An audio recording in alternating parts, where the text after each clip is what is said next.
lo que es la secundaria en Estados Unidos, lo hizo pues con notas que eran un desastre, ¿no? Casi llega a ser expulsado inclusive del colegio. Y bueno, terminando la secundaria, una vez fue arrestado también en Carolina del Sur porque lo encontraron con un arma, ¿no? Una máquina, ¿no? Una pistola, un arma de fuego. No obstante, Watson es un ejemplo de superación. Unos años después, y bueno, no sabemos cómo, pero nuestro amigo Watson logra ingresar a la Universidad de Chicago, una de las universidades de mayor prestigio en todos los Estados Unidos.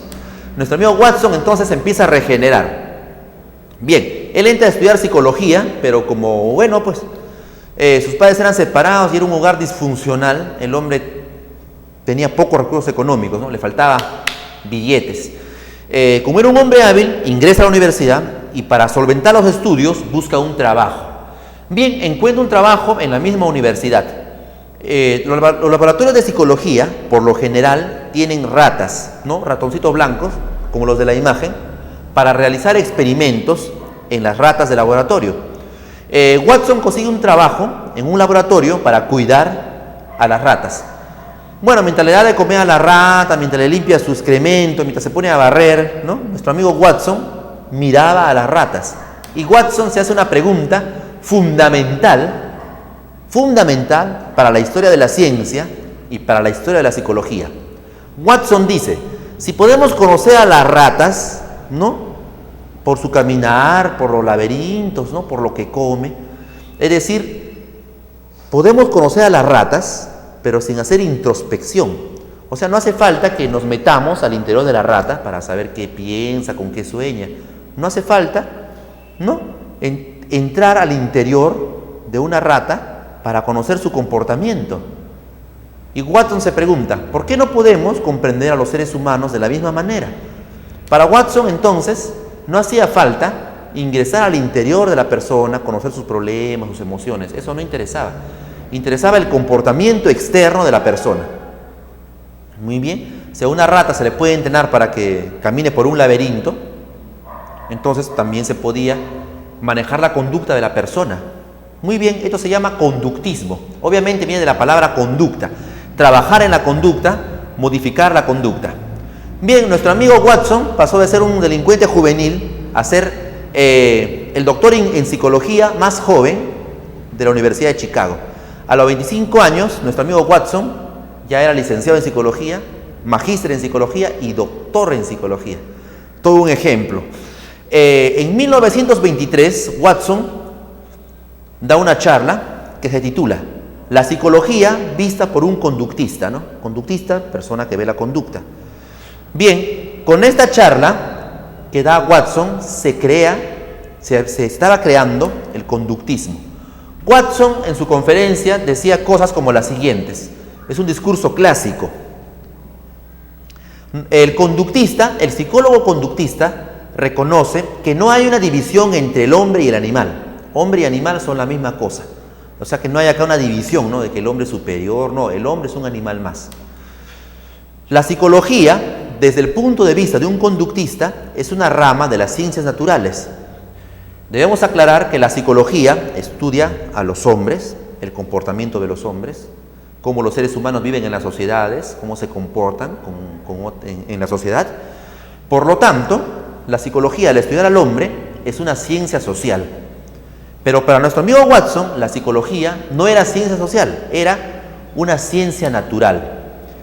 El objetivo de la psicología es el control de la conducta y también predecir la conducta.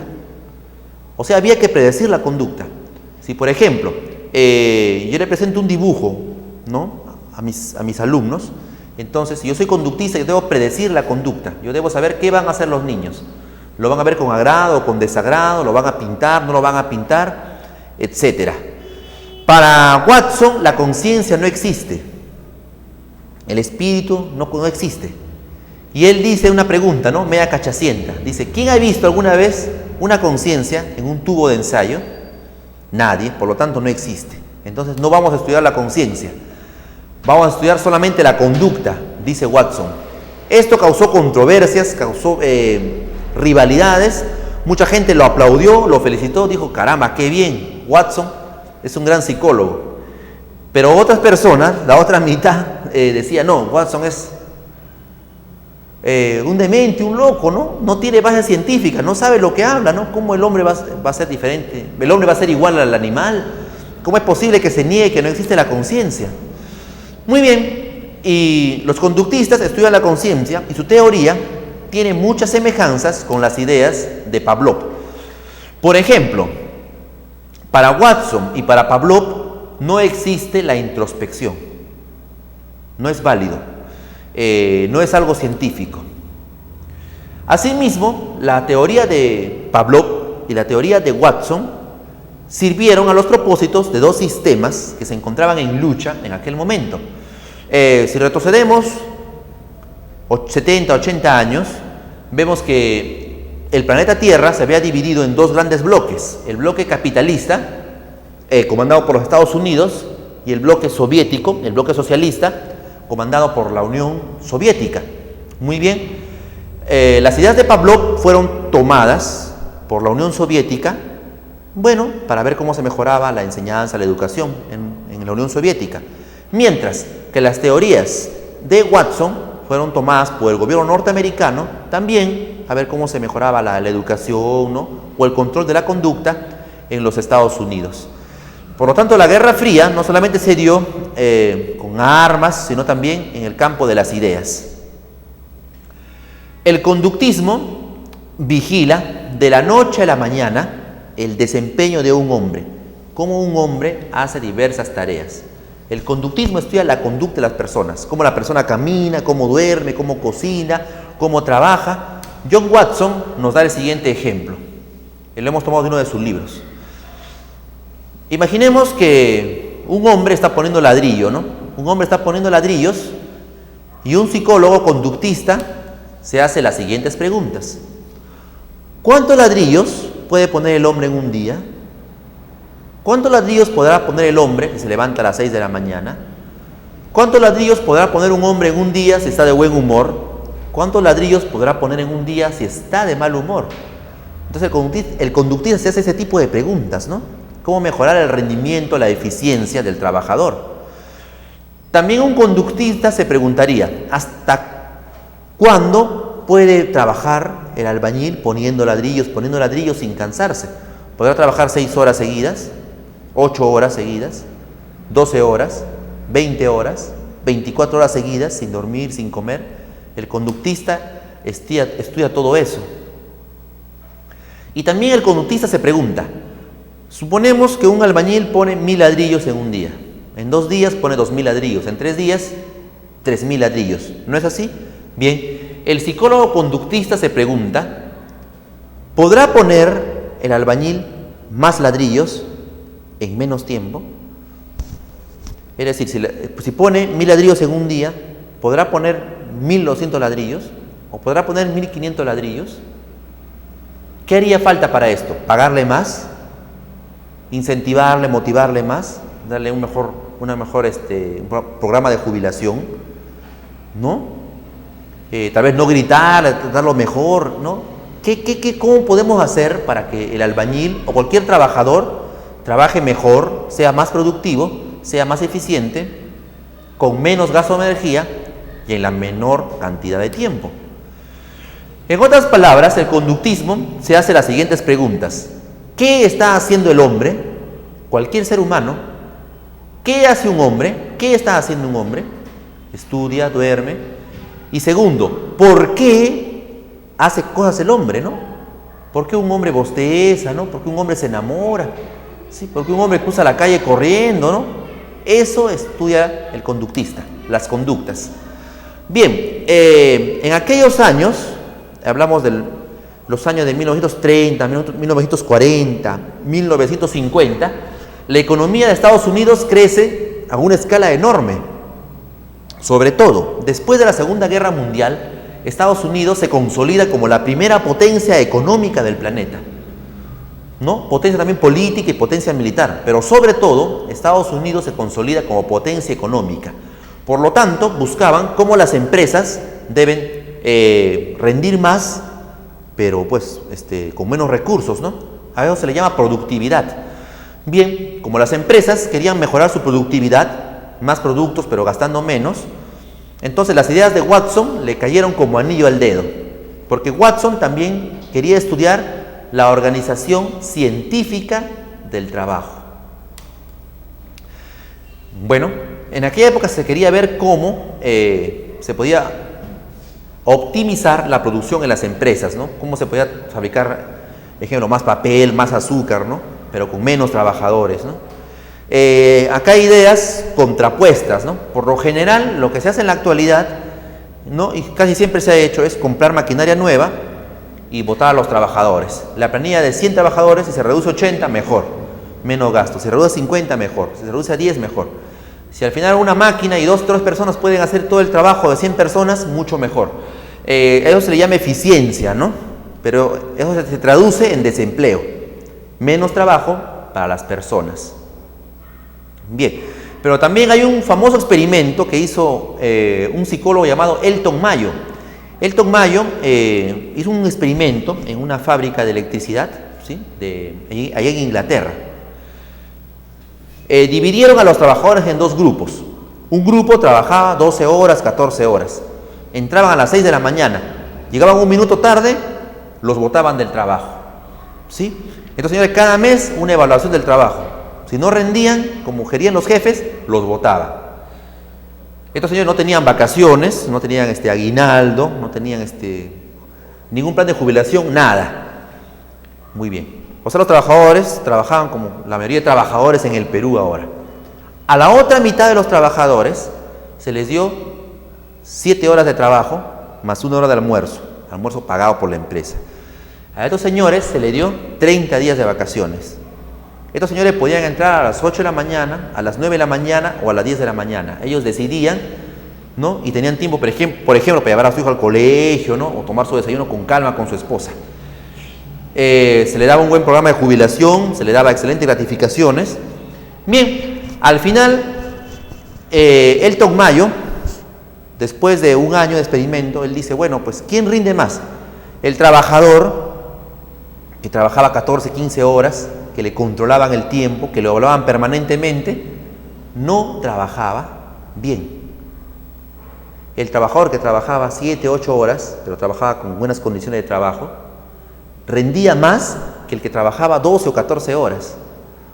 Mucho ojo, es algo que parece ilógico. Uno dirá, pero si una persona está 12, 14 horas, debe que trabajar más que una persona que está 8 horas.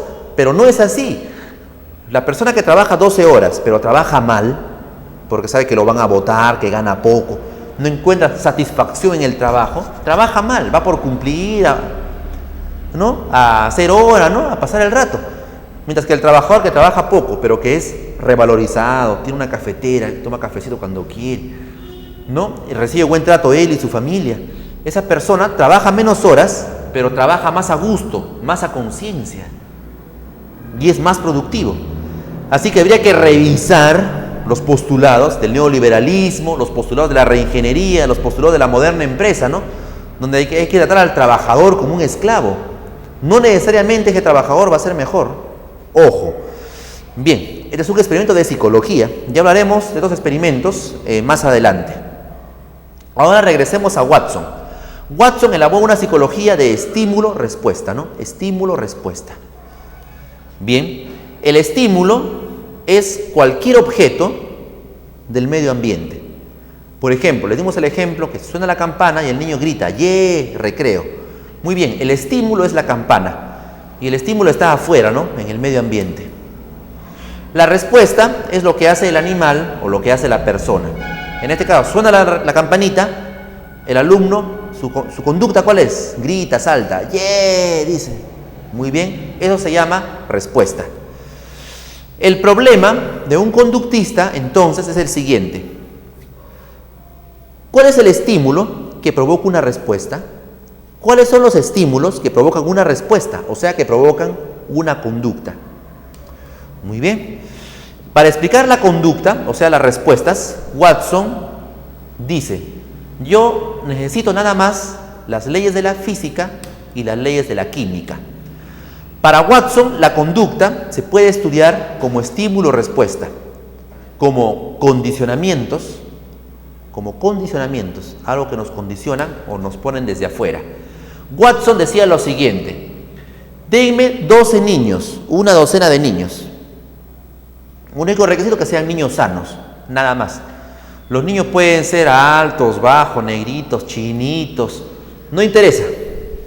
Pueden ser de familia de clase alta, clase baja, sus papás con estudios, sin estudios, nada que ver, no interesa. Denme 12 niños y yo los convertiré en 12 profesionales, en 12 especialistas. Si yo deseo, a un niño lo convierto en doctor. Si me lo dan desde niño y yo lo educo, un niño va a ser doctor en medicina, otro va a ser abogado en leyes, otro va a ser artista, pintor, otro va a ser músico. Y si yo quiero, decía Watson, puedo agarrar a un niño y lo puedo convertir también en delincuente, en ladrón, vago o vagabundo. Y no interesa, nuevamente, ¿no?, quién sea el padre, ni el grado, el nivel económico de los padres, ni el nivel educativo, ¿no?, de los padres. O sea, se puede manipular la conducta de una persona y convertirlo en lo que tú desees. Muy bien. Por lo tanto, para nuestro amigo Watson, la herencia no tiene nada que ver. No interesa que tu papá haya sido inteligente, no, nada que ver. Lo que vale es la experiencia que se da en las escuelas o en los laboratorios, ¿no?, en la educación. Watson entonces es un ambientalista. Para él, el ambiente educa a la persona y el resto no interesa. Watson hizo un famoso experimento con un bebé que se llama Albert. Vamos a contarles la historia entonces del pequeño Albert para ver cómo funciona esto del estímulo, la respuesta, para ver cómo se puede crear una conducta en otra persona. En 1929, nuestro amigo Watson tenía una asistente que se llamaba Rosalie Reiner. Esta mujer es importante en la historia de la psicología, ya veremos por qué. Muy bien, Watson y Rosalie Reiner realizaron un experimento con un niño de 11 meses, al que llamaron el pequeño Albert. Bien, al niño lo colocaban en una alfombrita en el piso y le ponían una rata blanca. El niño nunca había visto una rata, por lo tanto el niño no tenía miedo a la rata, ¿no? Normal para el niño, porque los miedos no existen. Los seres humanos nacemos sin miedos. Los miedos nos meten en la cabeza. Los primeros que nos meten los miedos en la cabeza son nuestros padres, ¿no? Después los abuelos, los tíos. No te ponte la casaca, te vas a resfriar. Hay que tenerle miedo al frío. No te metas al agua, a la piscina del mar, te vas a ahogar. Hay que tenerle miedo al agua. Los miedos nos lo enseñan, ¿no? La culebra, cuidado, te va a morder. Le tienes miedo a la culebra. Pero si nadie te enseña, tú no le tendrías miedo a una culebra. Igual pasaba con el pequeño Albert. A los 11 meses le ponían una rata y el niño acariciaba a la rata, normal. La rata no provocaba ninguna reacción en Albert. Luego, Watson, a propósito, quiso crearle miedo al pequeño Albert. Watson hizo lo siguiente con su asistente. Cuando presentaba la rata al niño, al mismo tiempo golpeaba la puerta o golpeaba con un fierro, una lata. Hacía un golpe fuerte. El niño, como tenía 11 meses, obviamente se asustaba. Muy bien. El niño se asustaba, se ponía nervioso, temblaba y a veces se ponía a llorar. Esto hizo Watson varias veces. Ponía la rata y hacía bulla. Ponía la rata y hacía bulla. El niño entonces, cada vez que veía la rata, sentía miedo. Se asustaba. Muy bien. Watson y Reiner, entonces, después ponían una rata al niño y el niño, viendo la rata, ya lloraba, se asustaba. Se había creado un condicionamiento. Al igual que al perro, ¿sí?, le ponían una campanita y el perro, cada vez que escuchaba la campanita, lo asociaba con comida. De igual manera, cada vez que el niño veía una rata, lo asociaba con miedo. Y el niño rompía a llorar cada vez que veía la rata blanca. Entonces, el niño en un inicio, cuando veía una rata, no sentía nada, había una indiferencia total. Pero luego, con el condicionamiento, el niño, al ver la rata, sentía miedo y se ponía a llorar. Watson entonces demostró cómo se puede crear el miedo en una persona. En los adultos también nos pueden crear miedos. Por ejemplo, en las últimas elecciones, cuando se presentaba Alan García y Ollanthumala en la segunda vuelta, los medios de comunicación buscaron inducir miedo a las personas, ¿no? Obviamente no estamos hablando de este medio, ¿no? Canal 23, estamos hablando del comercio, ¿no? Del correo, etcétera, etcétera, ¿no? Donde Alan era Dios, ¿no? Y Ollanthumala era el diablo. Alan era estabilidad, economía, empleo, crecimiento, y Ollanthumala era terrorista, ¿no? Era un hombre pues, que iba a vender todas las chacras, ¿no? Que iba a destruir la economía del Perú. Entonces se buscaba crear miedo en las personas. Y muchas personas escuchaban a Cecilia Valenzuela, ¿no? Y decían, no, Ollanthumala es malo. Muchas personas pues compraban su chino, ¿no? El men, y decían, no, Ollanthumala malo. ¿Por qué? Porque el periódico dice, ¿no? Entonces también se buscaba un condicionamiento de crear miedo en todos los peruanos. Es un operativo psicológico y es un operativo social, porque va a toda la sociedad del Perú. A eso se le llama un operativo psicosocial. O sea, la psicología también es una ciencia que se puede prestar a crear miedo a las personas. Bueno, muchas personas pisaron el palito, votaron por Alan García y ahora ya se están quejando. Bueno, fueron presas de un engaño psicológico. Estamos seguros que eso no le va a volver a pasar a ustedes. Muy bien, Albert no tenía miedo a las ratas, pero en Albert se desarrolló un miedo a las ratas. Pero no solamente se le creó un miedo a la rata, al pobre bebé le empezó a agarrar miedo a todo objeto que sea peludo. Como la rata era peluda, era blanquita, le agarró miedo. Y también le tenía miedo a un conejo. Le ponía un conejo, el niño se asustaba. Veía un perro, el niño lloraba. Un abrigo, ¿no? Un abrigo que es de piel, también se asustaba. Le enseñaban una máscara de Santa Claus, ¿no? O un dibujo de Santa Claus, que también tiene el pelo blanco, como la rata, y el niño se asustaba y el niño lloraba. Muy bien, Watson dijo, ya he creado el miedo. Ahora Watson dijo, ahora voy a desaparecer el miedo. Pero Watson no pudo hacerlo. ¿Por qué? Porque en la guardería al niño se lo llevan. Entonces nunca se pudo saber si el pequeño Albert, al crecer, cuando se hizo hombre, continuaba con el miedo a los objetos peludos o se le llegó a quitar el miedo. Muy bien, nos ha ganado el tiempo. Hemos finalizado la sexta parte de Introducción a la Psicología. Pero continuaremos hablando de Watson, porque Watson, al final, algunos vicios de su juventud no se le quitaron. Y esto fue importante para la historia de la psicología. Nos vemos mañana a la misma hora y en el mismo canal.